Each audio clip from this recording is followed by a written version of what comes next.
Excelente y saludable tarde para toda la audiencia de nuestro canal Tecnologías Divinas y también de nuestro grupo Tecnologías Divinas. Un abrazo a todos los que hacen vida en este grupo y a todos los suscritos a nuestro canal desde la ciudad de Maracaibo, Venezuela, para el mundo. Un abrazo fuerte, invisible para todos, calurosos como el calor y el clima que caracteriza a esta preciosa ciudad llamada Maracaibo. Bueno, amados, aquí estamos una vez más. Hay un tema bien interesante en el grupo, en desarrollo. Dice así, según Colosenses 2:9. ¿Qué quiso decir el apóstol Pablo con la expresión? En él habita corporalmente toda la plenitud de la deidad. En él habita corporalmente toda la plenitud de la deidad. Seguro estoy, sin ningún lugar a dudas, que este, esta expresión, que es un tema profundo, se ha esquivado a lo largo de siglos, se ha toreado como hace un buen torero, debo decir, sacándole el cuerpo, pasándolo por debajo de la mesa, escondiéndolo debajo de la alfombra.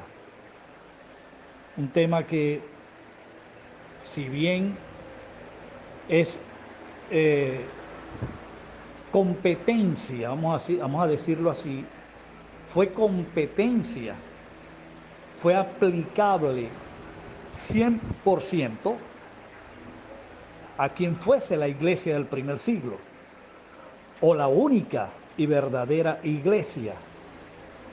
Y vale pues la cuña, vale el énfasis una vez más, porque no hay otra iglesia ni habrá otra iglesia. Esa fue la única. Y note el verbo fue, tiempo pasado. ¿Hay iglesias hoy? Claro que no las hay. Ok, el apóstol Pablo hace esta declaración poderosa que hay que, obviamente, colocarle una lupa de alta proporción por el contenido de luz que este mensaje contuvo en su momento en relación a lo que fueron los kairos y el trato de Dios durante el primer siglo. En él habita corporalmente toda la plenitud de la deidad.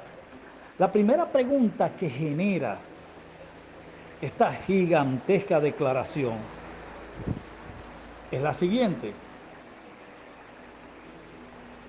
Si la plenitud de la deidad habitaba corporalmente en Cristo, entonces la pregunta que tenemos que hacernos como primera y principal es la siguiente. Si habla Pablo de corporal, está hablando de cuerpo. Entonces la pregunta sería, ¿qué cuerpo tendría Cristo para el momento que el apóstol San Pablo esté escribiendo la carta a los colosenses? ¿Cuál sería ese cuerpo que tuvo? Interesante, ¿verdad? Sería su cuerpo físico con el que nació del vientre de María, el cuerpo en donde y en quien el Verbo fue llamado y reconocido como Jesús de Nazaret, el hijo de José y de María. Sería en ese cuerpo o de ese cuerpo del que Pablo está hablando acá en su expresión corporativa, sería en ese cuerpo que habitaba la plenitud de la deidad. Por supuesto que sí. En ese cuerpo habitó la plenitud de la deidad, porque ese cuerpo era un cuerpo que el verbo de vida, el verbo de Dios, asumió al momento de entrar en el vientre de María, como bien se lo dijera Pablo a Timoteo en la primera carta, en el capítulo 3, versículo 16, si mal no recuerdo, cuando les dijo: grande es el misterio de la piedad, Dios fue manifestado en carne. Observe bien la objetividad de esa declaración. Dios fue manifestado en carne. No dice que fue una carne que se manifestó en Dios. No dice que fue un hombre o un ser humano que se manifestó como Dios, sino que fue Dios que se manifestó como ser humano, fue Dios que se manifestó como hombre, siendo siempre Dios. Fue Dios que se manifestó como hombre en el vaso llamado Jesús de Nazaret, con toda su personalidad divina, y siendo 100% humano o hombre, no tuvo personalidad humana, porque cuando él habló de sí mismo, él habló de que él era y fue antes de todas las cosas. Él habló de la gloria que tuvo con el Padre antes que el mundo fuese. Él habló y dijo que de antes de que Abraham fuese ya él era. Él habló de su preexistencia, de manera que quien estaba hablando, la persona de la que hablaba en Jesús de Nazaret, era el Verbo, era Dios, pero lo estaba haciendo como hombre, lo estaba haciendo como humano.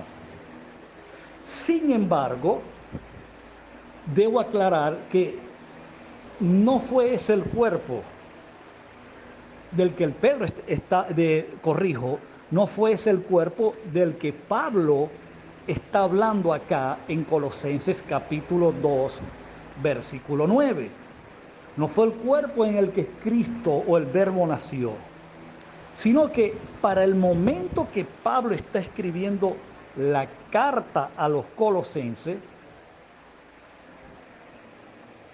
el cuerpo o el corporativo que Cristo tenía era de hombres y mujeres, era lo que la Biblia llamó la iglesia, que era el conglomerado, como le quiera llamar, o corporativo de individuos, de hombres y mujeres que conformaron el cuerpo de Cristo, quien Pablo mismo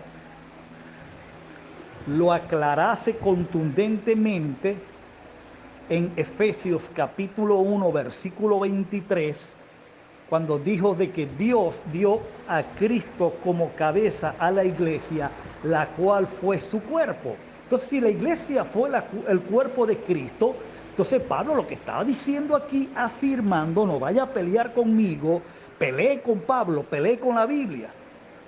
No se enoje porque le descalabre todo el sistema religioso, una luz que perteneció al primer siglo, una luz que tiene más de 2000 años caduca, una luz que hoy por hoy pues no tiene ya, digamos, validez, porque estamos ante una nueva realidad superior. Pero lo que Pablo está diciendo a los colosenses durante el primer siglo era que la plenitud de la deidad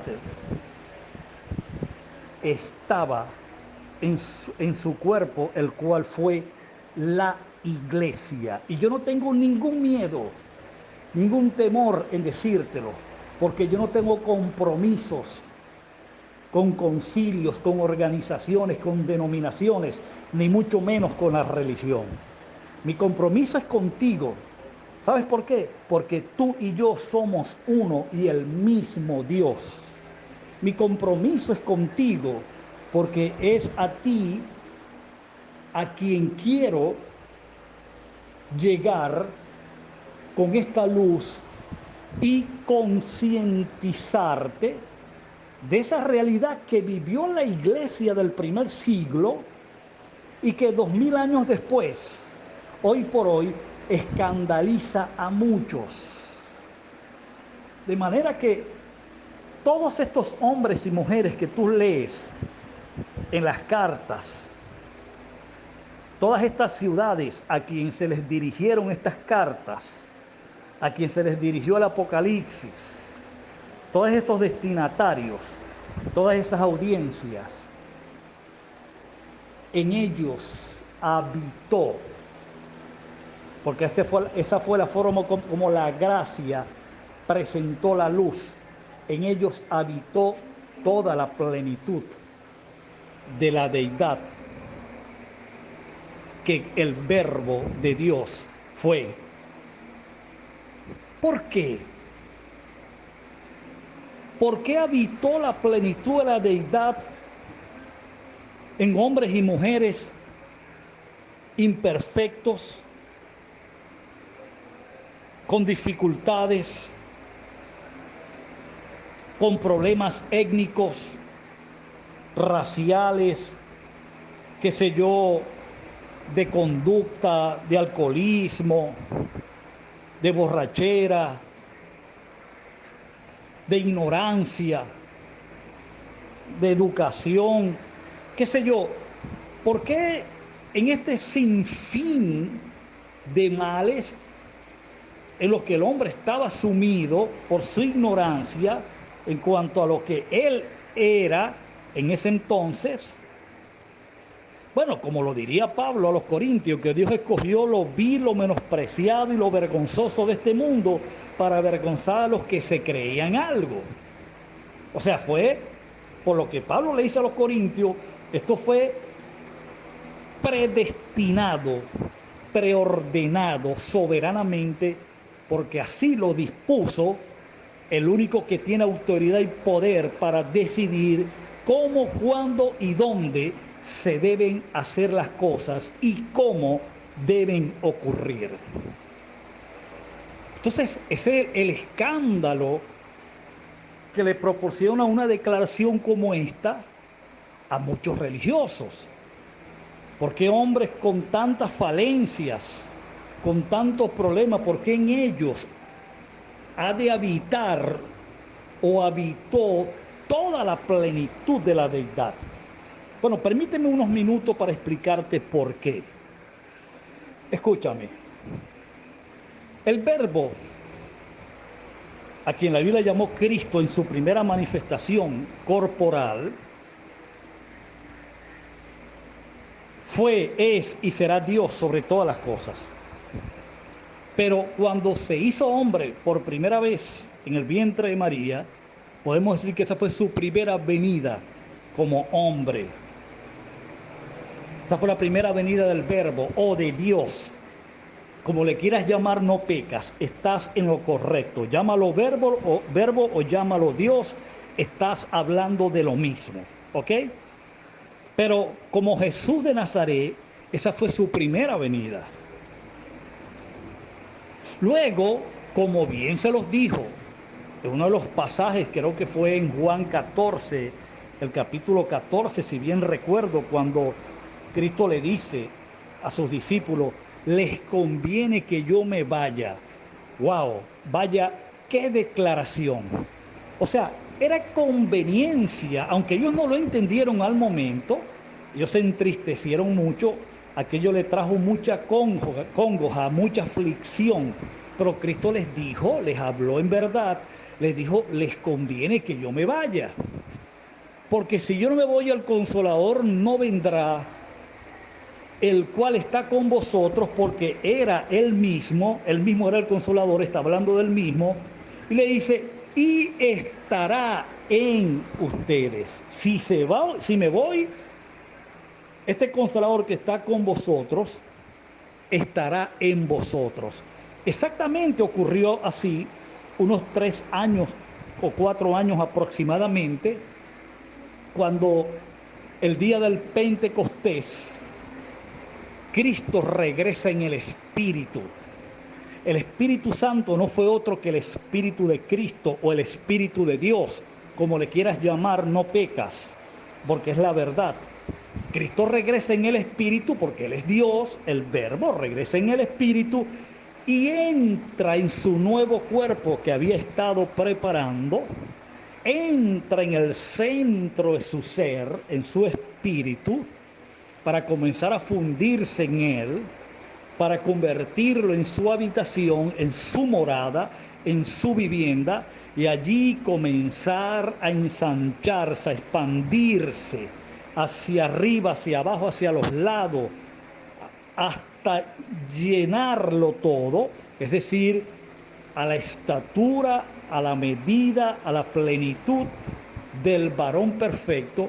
Esa fue su segunda venida como hombre, pero ahora en un corporativo o en un conglomerado de individuos que se estaban formando o en quien Cristo se estaba formando. Esto es muy interesante entonces entenderlo. Era por esa la razón. ¿Por qué? Porque Cristo tenía que terminar su misión, la cual le había sido asignada desde antes de la fundación del mundo, porque fue desde antes de la fundación del mundo que el Cordero había sido inmolado, sacrificado, y su misión había sido determinada desde antes de la fundación del mundo. Es decir, el Verbo tuvo dos misiones acá en la tierra. La que tuvo en Jesús de Nazaret en los días de su carne, para con la casa de Judá, uno de los destinatarios del pacto o de los receptores del pacto, y luego al resucitar y ascender y descender en el Espíritu nuevamente para comenzar a formarse, ahora no en un hombre, sino en cientos de miles de ellos, era para culminar su misión, su asignación divina, como lo fue colocar a todos sus enemigos por estrado de sus pies, y eso pues lo iba a hacer, según el Salmo 110, desde el trono, cuando el Padre le entregase el trono. Y esa deidad del Verbo iba a ser manifestada, óigase bien, en un corporativo, porque fue allí donde habitó, y ese corporativo o ese cuerpo se llamó la iglesia, que fue la del primer siglo. Acto siguiente, Cristo ingresa a la plenitud de todos los que han de ser salvo, corrijo, esa plenitud se convierte en su plenitud por cuanto era su cuerpo, y entonces el Verbo termina su misión cuando destruye el último y postrer enemigo, como lo fue la muerte. Ahora, en esa etapa, en esa segunda fase del Verbo manifestado en un corporativo llamado la iglesia, que era el cuerpo de Cristo, el nombre de Cristo continúa por causa de que había un cuerpo ungido de cientos de miles de hombres y mujeres que tenían que acabar con una misión que le había sido asignada al Verbo en su manifestación como hombre. Una vez de que el Verbo termine esa manifestación como hombre en la persona de Jesús de Nazaret, y luego en el corporativo por su cuerpo, la iglesia, la misión de Cristo termina, como él mismo se lo dijo: he aquí yo estoy todos los días con vosotros hasta el fin de la ley. Yo sé que usted lee mundo en su versión de Reina Valera, pero esa expresión mundo en las copias de los originales es aión. Y ese término aión hace referencia es a la administración del pacto mosaico, a la ley. Es decir, Cristo lo que le estaba diciendo era: yo voy a estar con ustedes todos los días hasta que la ley termine. ¿Por qué? Porque terminando la ley, terminaba la misión Cristo y acababa todo lo que era de ungido. ¿Por qué? Porque había una obra ya terminada, dispuesta para ser disfrutada, que es a lo que ahora entramos, quienes somos activos y estamos presentes a partir del año 70 para acá. entramos es a disfrutar de una obra terminada, consumada en favor de la humanidad. Bueno, amados reyes y reinas, amados todos, el tiempo que me queda es para agradecerle y desearle pues que la luz y el entendimiento de este tema pues sea una realidad en sus corazones y mentes. Hasta la próxima.